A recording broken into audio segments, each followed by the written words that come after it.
Wyoming. Key facts. Abbreviation WY. Nicknames: Equality State, Cowboy State, Capital, Cheyenne. Flower: Wyoming Indian paintbrush. Tree: Plains cottonwood. Bird: Western meadowlark. Fish: cutthroat trout. Motto: equal rights. Why, oh Wyoming, land of Laramie and Cheyenne, true cowboy country at last. I remember as a boy watching westerns and being confused by the fact that while they were usually shot in deserts dotted with scrub and cactuses and bleached cattle skulls, the cowboys were often shown riding through ice and snow too.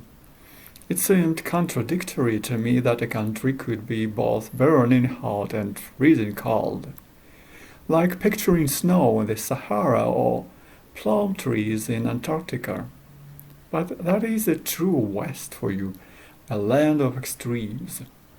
Wyoming has it all: the Rocky Mountains, the range, and those high plains where Clint Eastwood so famously drifted. It is the least populous state in America, containing less than 500,000 citizens, each having on average more than 5 square miles to play in all by themselves. Wyoming shares with its neighbor Colorado the distinction of being one of only 2 states which are entirely rectangular. Looking at them in an atlas, you can picture bearded 19th century politicians and surveyors in Washington leaning over a map of the United States with a ruler and a set square in their hands. But for all its wilderness and maverick spirit, Wyoming is becoming an increasingly popular destination for the well-heeled. Jackson Hole and the Grand Teton National Park is one of the swankiest skiing resorts in the world, up there with Gstaad and Aspen. I am embarrassed to say that I had never heard of the Grand Tetons before. Part of the Rockies, they about Yellowstone and as majestic and beautiful a mountain range as any I have seen. Were they in Europe, they would vie with some of the Alps for supremacy. But like so much that is tucked away in the vastness of America, they are there to be discovered. It was the French, in fact, who discovered them for Europe, and it was the French who gave them the name that, well, they gave them the name that the French just would: the 3 tits, les trois Tetons. This is not to be confused with a Teton. That is another word for this Sioux nation of American Indians. That Teton derives from the Lakota language and means, well, nobody knows quite what it means, but you can be fairly certain that it doesn't mean tit. Elks. I head round the Grand Tetons, my destination an elk park. The elk, a massive ungulate not dissimilar to our own European red deer, is in trouble here. Misnamed by European settlers who thought it looked like the moose, it is listed as having a conservation status of least concern. That may be true worldwide, but in North America there has been a growing problem with the population for some time. For that reason, the National Elk Refuge in Wyoming was founded in 1912 to protect the habitat and encourage healthy stocks. I drag out across miles of spongy terrain with the wardens. We're following a feeding vehicle that spits out from its rear long trail of green alfalfa pellets. The elk come shyly down to nibble them. Their habitat is shrinking, and recently one of their natural predators was reintroduced into the Wyoming wilderness. I now wind my way back around the Tetons towards the town of Du Bois to find out more about this controversial reintroduction. The predator. John and Debbie Robinette are ranchers, not on the scale of Ted Turner perhaps, but the 70,000 acres that they manage and graze cattle over is impressive enough. It takes an age to drive from the roadside to the ranch house itself, a delicate and perilous business it's in the snow. I am keen for the taxi not to break down or get stuck in a drift. There is no mobile phone signal here. It would take hours to walk to the ranch house, and maybe, just maybe, those predators are about. I arrive at the ranch house without being rent from limb to limb. John and Debbie welcome us into the suffocating warmth of the interior and tell us their story. 6 of their pet dogs have been lost to the predator. A foal, too, and plenty of cattle. The issue divides them, for John approves of the predator's reintroduction, despite the harm it does to his own animals.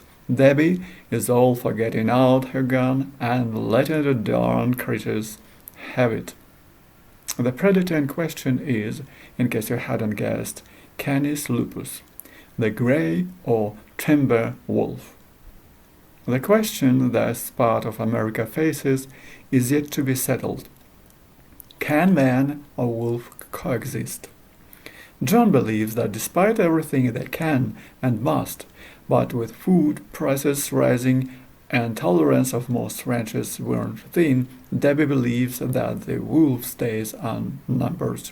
They were introduced to Yellowstone National Park in 1995 and have thrived ever since, ranging all around the Rockies in Montana, Idaho, and Wyoming, and doing what wolves do best, killing livestock.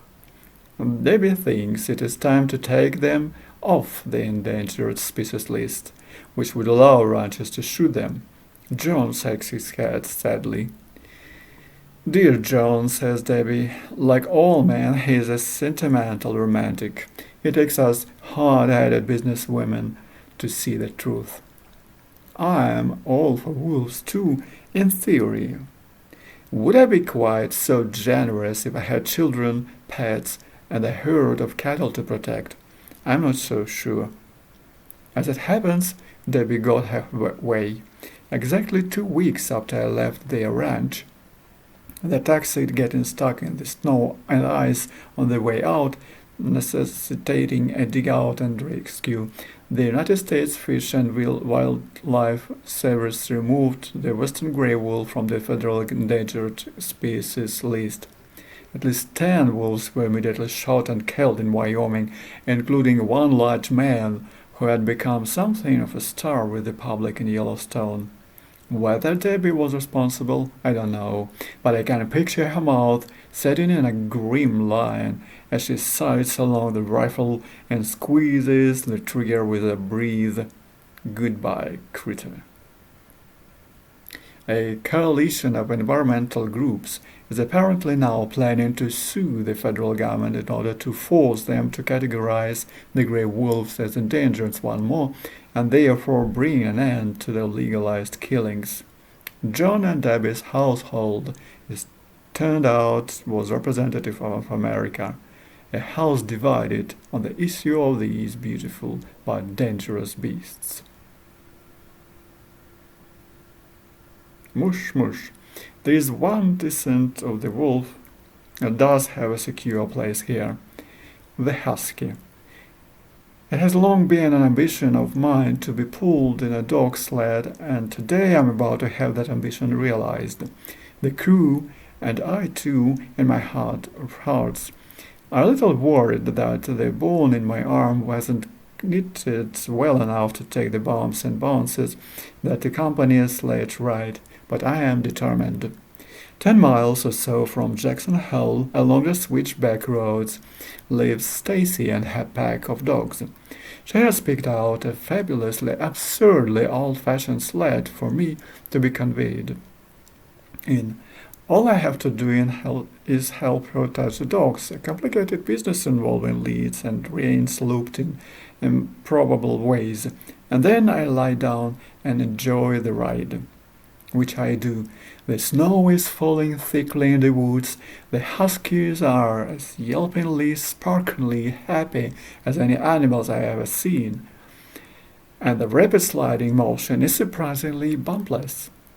Not for the first time on this epic journey do I realize how insanely lucky I am.